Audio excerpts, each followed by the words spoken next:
How to unpublish Wix website. So go ahead and open your browser first. In the search bar, type in wix.com and then go to a website that you've published.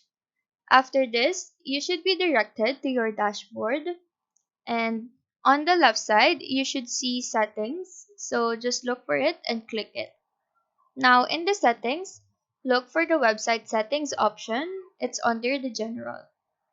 At the top part, it should say site is published with a check mark.